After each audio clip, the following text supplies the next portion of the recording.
ඔබරුව දුටු විට හද කිති කැවෙනවා සත්තයි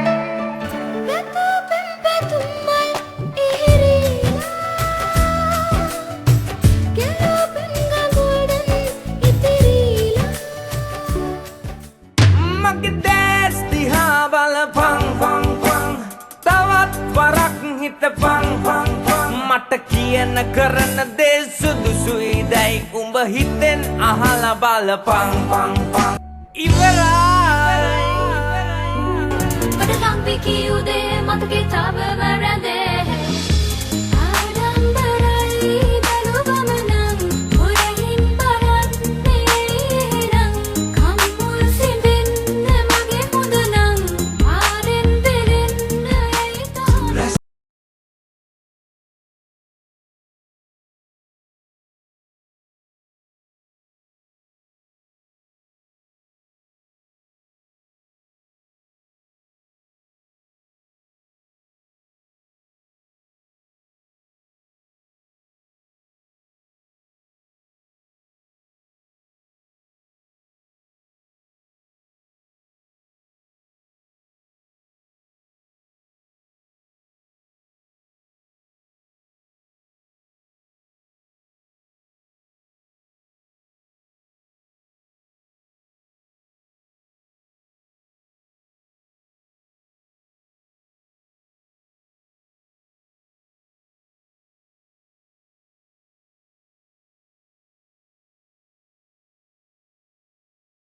දින්නේ ඇයි?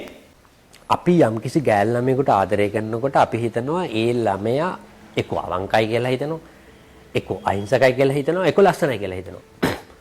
එහෙම අන්න ඒකට අපි කියනවා මේ මම එයා තුල හොයන වස්තුව කියලා.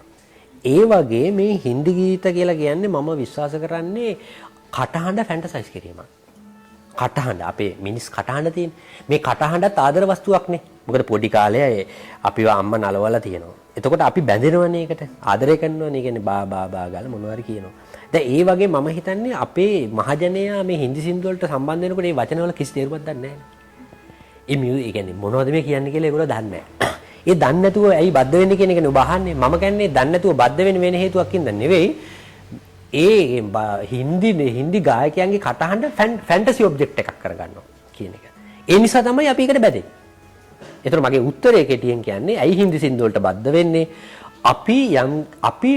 අපි පරිසමාප්ත වෙනවා අසම්පූර්ණ අපේ ජීවිතෙන් පරිසමාප්තියට යනවා හින්දි ගීතයක් ඇහිීමෙන්. අපේ තියෙන අඩුවක් පුරව ගන්නවා හින්දි ගීතෙන්. ඒ කියන්නේ මොකද්ද? අපි ෆැන්ටසයිස් කරනවා හින්දි ගීතේ කටහඬ තුලින් අපිව සම්පූර්ණ වෙනවා. මට හිතෙන්නේ අවිඥානික පැත්තෙන් බැලුවොත් හින්දි ගීත වලට මිනිස්සු මෙච්චර හින්දි ෆිල්ම් වලට කැමති වෙන්නේ, හින්දි සින්දු වලට කැමති වෙන්නේ, ශාරුක් ખાන්ට කැමති වෙන්නේ ඕකයි.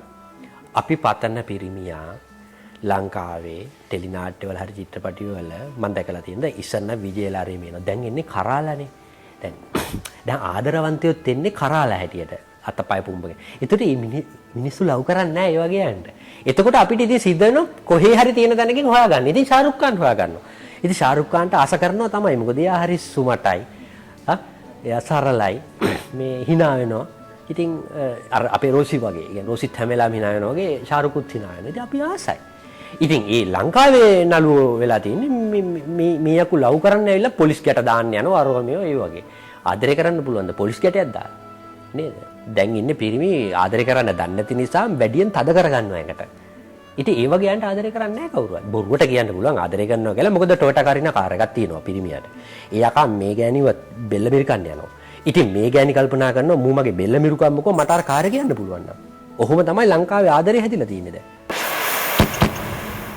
දින 365ම පැය 24 පුරා සිදු සැනින් පුවත් සමබරව දැනගන්න කියවන්න www.wimasuma.com සැනින් පුවත් සිංහලෙන්